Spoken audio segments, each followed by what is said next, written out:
There's something really exciting about zig fishing. It's a tactic that I've embraced a lot over the last 10 years. Dabbled with it when I was younger, just popping up bits of bread and dog biscuits on the surface.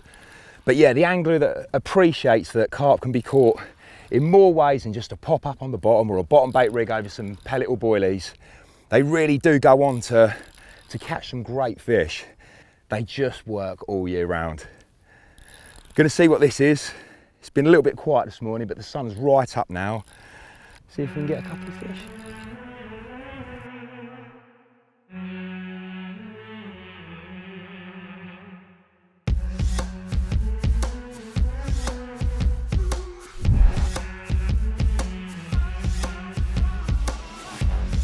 All right, result. Fishing in about 25 foot of water, bit of black foam positioned, probably about 1.5 foot underneath the surface, on one of the Zig Screws. Yeah, what a great way to go out there and catch carp. I suppose one of the things I love most about zig fishing is the challenges it presents. That's all part of fishing for me, working out pieces of the jigsaw, ascertaining how the fish are feeding in a situation, maybe their patrol routes, where they want to be, where they're happy spending their time. And a lot of that time, it is in the mid and the upper layers. The main reason I feel zigs are most effective at this time of year, and I'm talking sort of spring into summer even, is due to the fact that the fish are at their most active. They've just woken up from a cold winter where they've been dormant for the majority of it, and they're generally moving around the lake and visiting all parts of the lake and spending a lot of time sort of in the upper layers where the water is at its warmest. It could be a case of the fish aren't up for a munch and you're in effect lure fishing for them. You're watching their behaviour, their patrol routes, where they're chilling out. You're formulating an attack almost of positioning those zig hook baits at specific depths in the water and trying to entice them to suck in, you know, your pop-up or your piece of foam. Something Alan actually taught me many years ago when I was just sort of getting into the whole zig fishing thing. If you look at a carp's sort of 24-hour clock cycle, how many of those hours do they actually spend like on the bottom, you know, feeding physically on the bottom?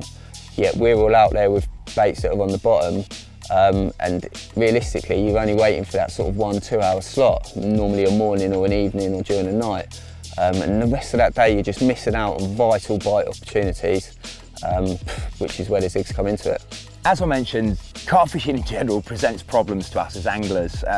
No tactic more so than zig fishing. They look difficult, you know, big long hook links, and whether you're fishing a fixed zig or an adjustable zig, bits and bobs and bits of foams, prone to tangles. It just doesn't look very practical. The fact that more often than not we'll scale our tackle right back, 8 or 10 pound hook links and small hooks.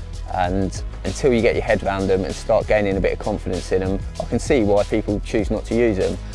A few years back I really got on the screw hype. I was very late to the party with this, but in all of my fishing I started to incorporate a screw of some kind for my hook bait mounting, and even with the zigs, using the little plastic screws with a hook bead and mounting my foam onto one of those. But that's all gone now with the launch of these Zig Screws.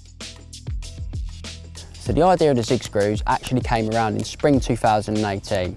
I was fishing a club water and I was doing really well on the zigs. Throughout the sessions, I used to chop and change my hook baits because on certain days there always used to be maybe a colour foam or a certain pop-up that would work better than others. And I used to spend a lot of time bringing in the zigs, trying to change hook baits, and couldn't get my rods back up fast enough, especially if I was fishing over depth zigs and I was feeding floaters at the same time. And I'd use bait screws a hell of a lot in my bottom fishing, especially on the slip D rigs where I wanted to change between wafters, tiger nuts maybe, and other baits. I've always fished my zigs with a piece of silicone over the eye just to kick the hook link out at the perfect angle. So I thought there's got to be a way to implement a screw and a kicker, if you like, into one product. And that's where the idea of the Zig Screw was born. It's just such a simple way of mounting any possible zig hook bait to the shank of the hook, with the added benefit that I've got my zig aligner tube there in the form of the sleeve that it's built into. My actual first fish I caught on the Zig Screw was actually one of Church Lake's biggest residents, the two-tone lin at over 45 pounds, and that was nailed on a red screw with a bit of black foam, and the hook hold was just exactly what you want from a zig, you know, bottom lip, perfect. But what I was really looking forward to was for spring to come around and get back down to my target water, which is where we are today, which is Kingfisher Lake on the Bluebell Complex.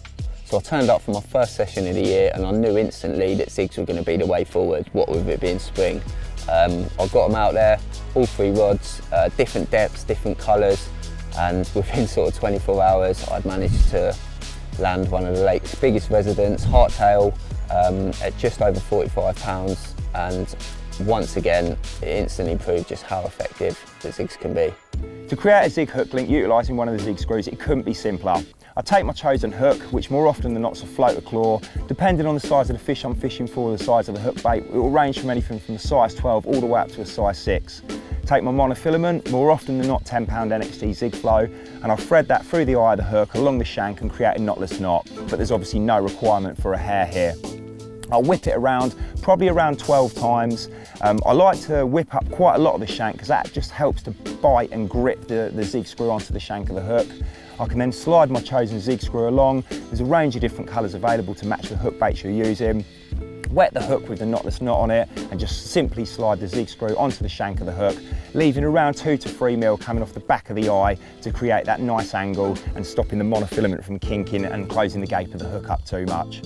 Then it's simply a case of mounting your hook bait. If I'm using a pop-up, I will use the 5mm corer, remove a tiny section of the bottom of the bait just to get that bait nice and tight to the shank of the hook. Or if using foam, you can just tighten it right down there, again, to get that foam nice and tight to the shank of the hook. It's a dead simple way of creating not just zig hook links, but also floater hook links too. The three main features, in my opinion, of the Zig Screws is firstly, the sheer speed in which you can tie a zig rig. That then takes me on to point number 2, is hook bait choice. You can literally screw it on to whatever you want, whether that be foam, plastic or pop-ups, and it enables you to chop and change quickly throughout your session without having to tie a new rig. And lastly, I absolutely love to sharpen my hooks. And 9 times out of 10, when I get a bite, that hook's finished and you need to tie a new rig. But the beauty of the Zig Screws is you can just slide the screw off the hook, cut it at the knot, tie a new hook on, slide the screw back over, and you're fishing again. As mentioned, I got on the screw hype far too late. It won't be the case with these. I'm glad to have been using them now for at least the last 12 months. They've caught me some fantastic fish, and just like all my hook bait mounting across all the fishing I do, they've now made my zig and floater fishing a whole lot easier. Overall, I really think these are a massive step forward in zig fishing, and it means you can spend more time with your rods in the water than faffing around on the bank tying rigs. Head down to one of your local tackle shops now and check them out for yourself.